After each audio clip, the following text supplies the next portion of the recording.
Timothy, if you don't mind coming forward, I'd like to present you with a key to the city. On behalf of all the folks that are gathered here.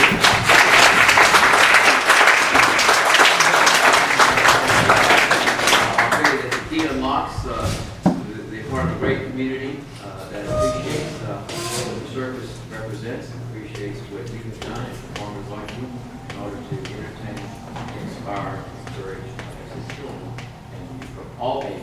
So this age, thank you so much for being here.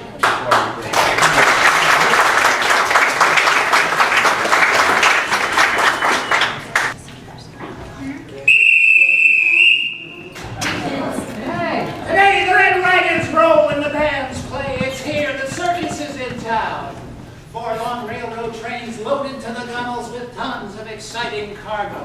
See the world's largest traveling zoo, the giraffe family, giant baby gorillas, herds of elephants, and hundreds of rare and costly wild animals. From the four corners of the earth come many new wonders never before exhibited on the American continent. Dozens of terrific new acts, scores of enchanting spectacles. It's exciting, it's alluring, it's the greatest show on earth! Naturally greater than ever before!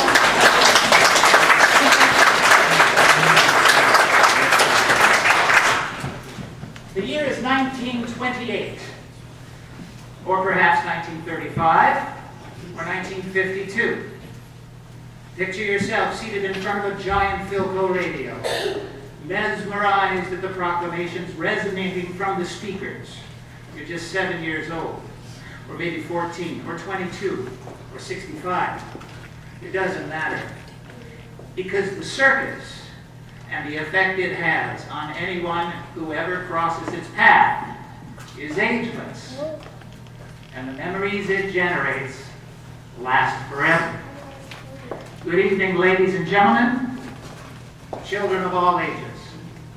My name is Timothy Noel Tegge. It's a great honor and pleasure for me to be here with you this evening. I'd like to thank the wonderful staff here at City Hall for inviting me to do so. Give them a big hand.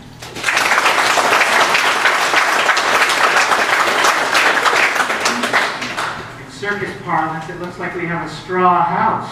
My goodness, I'm honored and flattered. A straw house, you have to get one of the little folders that tells you what the circus terms mean. In the circus lingo, a straw house means that every seat in the house is taken. But they're not going to turn them away at the box office, so they spread canvas or straw on the ground, and they seat them clear up to the ring curb. You got them clear up to the ring curb out there tonight. That's great. Thank you for being here. I didn't have to run away to join the circus, like James Otis's legendary character, Toby Tyler. I wasn't sold to a troupe of traveling gypsies like old world folklore often implies.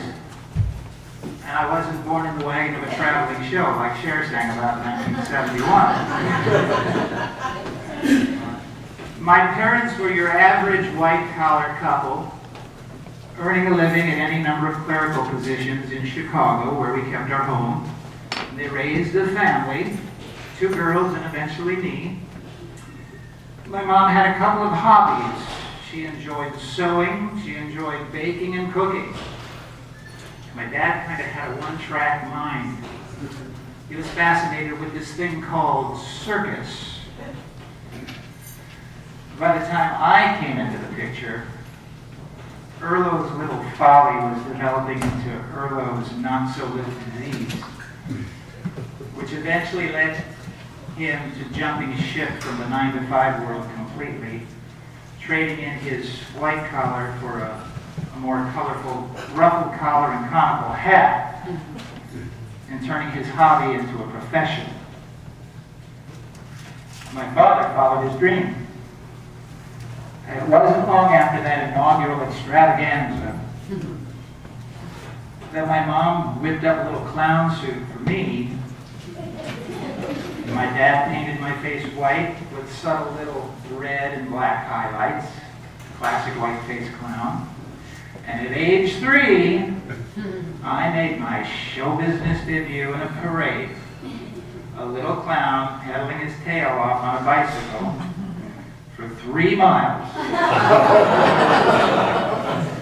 following in my father's shadow. I haven't been the same since.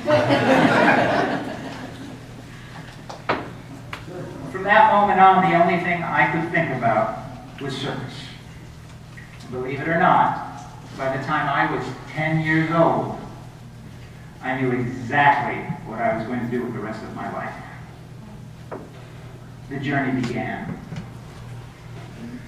During this time period, I well remember being constantly surrounded by these old-time vaudeville and circus performers, jugglers, magicians, ventriloquists, acrobats, puppeteers.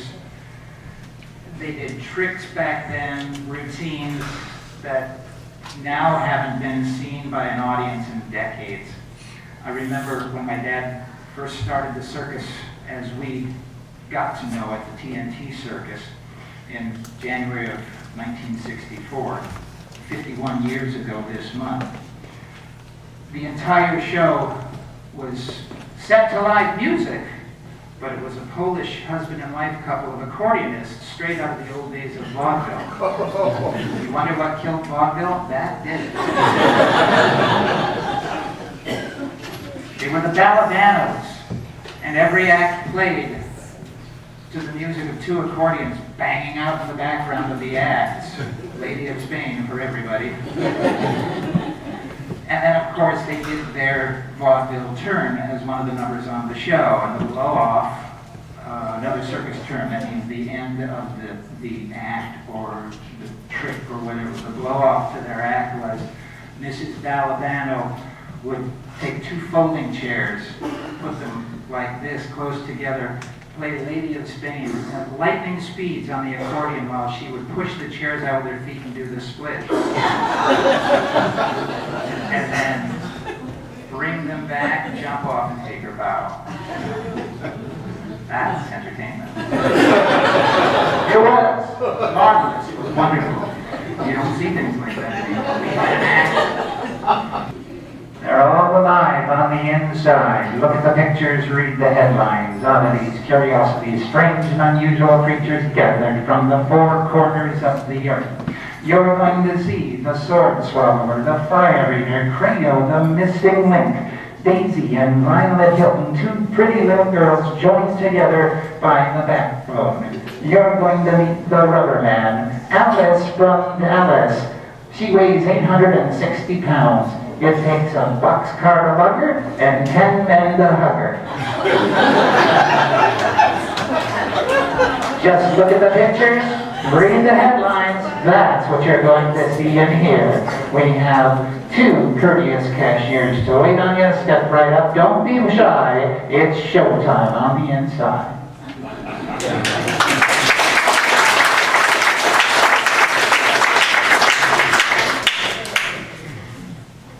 The smell of spun sugar and popcorn hung in the air as he drifted through the main entrance to the circus, through the menagerie, and finally into the big top, eagerly awaiting what was guaranteed to be the most amazing assemblage of acclaimed artists in an unsurpassed array of astonishing agility.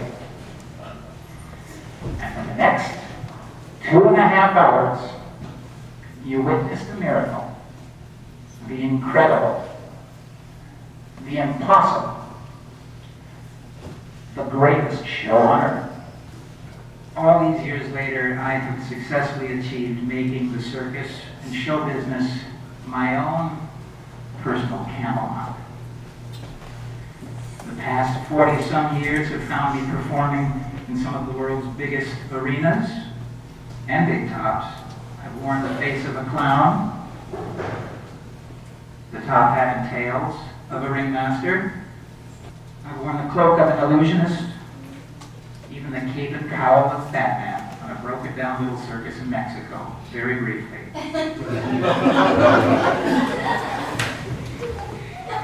All I can say about that is the show went broke very soon. They ran out of money quickly. And I swiftly hightailed my way back over the border, a little bit wiser than when I started. But as an old circus showman would once have said, still as happy as if I had good sense. My parents named their circus after me. TNT, my initials, Timothy Noel Tegge. We called it the TNT Circus. About 5 years after that, my dad decided it would sound better to add Royal Olympic to it, so it became the TNT and Royal Olympic Circus. The show was no bigger. But it sure looked impressive. 50 years later, I'm still out there, making a living, doing what I love the most, performing. I never regret having to go to work. And today, 57 years into my life, I am still as out of my mind to simply be anywhere there is a circus. Some things never change.